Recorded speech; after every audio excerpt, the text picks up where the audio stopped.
આજે મારે યુવાન પેઢીના બદલતા વિચારધારાની વાત કરવી છે.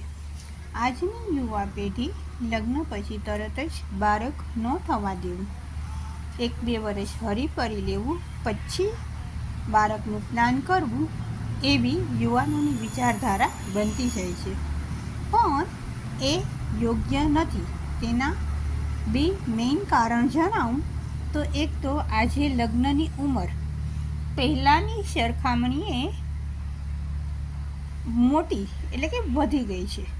પહેલાંના સમયમાં થોડાક વધારે પહેલાંના સમયની વાત કરું તો 18 વર્ષે દીકરી અને 21 વર્ષનો દીકરો થાય ત્યારે તેમને પરણાવી દેવામાં આવતા.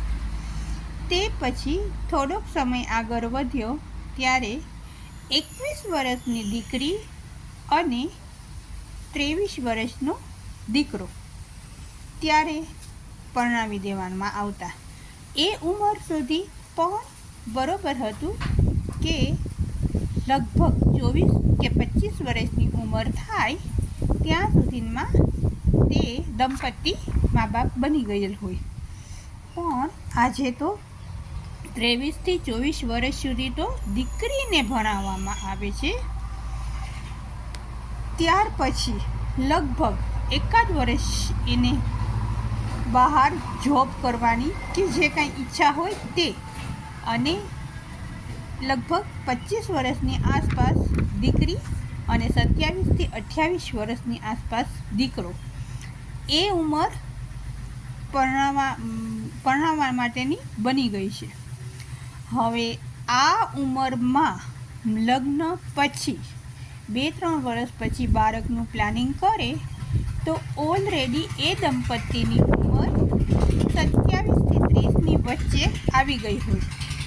એટલે 30 વર્ષની ઉંમરે પહેલાં જે 20 થી 22 વર્ષની ઉંમર વચ્ચે દંપતી મા બાપ બની જતા હતા એ અત્યારે 27-28 કે 30ના ગાળાની આજુબાજુમાં બને છે. એટલે આ સૌથી પહેલો માઇનસ પોઈન્ટ થયો. બીજો આવતા વખતે વિચારીશું, બીજાની આવતા વિડીયોમાં વાત કરીશું.